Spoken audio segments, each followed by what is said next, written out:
L'homme extérieur et l'homme intérieur. Dans le livre Dr Jekyll et Monsieur Hyde, le personnage principal. Le Dr Jekyll est une personne bienveillante. Cependant, lorsqu'il prend une potion la nuit, il se transforme en Hyde. Un être maléfique qui commet des actes atroces. À travers ce roman, l'auteur nous montre que la nature humaine abrite à la fois un Dr Jekyll et un Monsieur Hyde. Dans la Bible, ces deux types d'hommes sont appelés l'homme extérieur et l'homme intérieur. L'homme extérieur est semblable à Monsieur Hyde, il est attaché au monde et avide. En revanche, l'homme intérieur croit en la parole de Dieu et en fait sa nourriture spirituelle est la force motrice de sa vie. L'homme intérieur vit par la foi et nourrit l'espérance du royaume des cieux.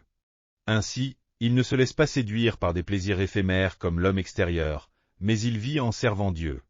La Bible dit, « Le salaire du péché, c'est la mort ». Nos ancêtres, Adam et Ève, ont péché, et c'est pourquoi nous sommes tous destinés à mourir. Cependant, si nous croyons au Seigneur Jésus-Christ, nous recevons le pardon de nos péchés. Et le Saint-Esprit nous aide à faire vivre notre homme intérieur. L'homme charnel ne peut pas communiquer avec Dieu, qui est esprit. C'est donc à travers notre esprit que nous devons communier avec lui. Les choses spirituelles ne peuvent être discernées qu'à travers notre esprit.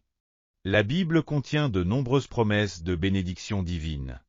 Si nous devions remplir notre maison de toutes les promesses contenues dans les Écritures, il n'y aurait pas assez de place pour les contenir. Cependant, ces promesses ne sont pas données à l'homme charnel, mais à l'homme spirituel. Nous ne devons pas suivre l'homme extérieur en menant une vie humaniste, mais plutôt suivre l'homme intérieur en vivant selon Dieu. En agissant ainsi, nous recevrons les bénédictions de Dieu. Et nous ferons l'expérience de miracles extraordinaires dans notre corps, notre environnement, notre famille et notre travail. Alléluia! Si vous avez aimé cette vidéo, n'oubliez pas de vous abonner à la chaîne. Que Dieu vous bénisse abondamment.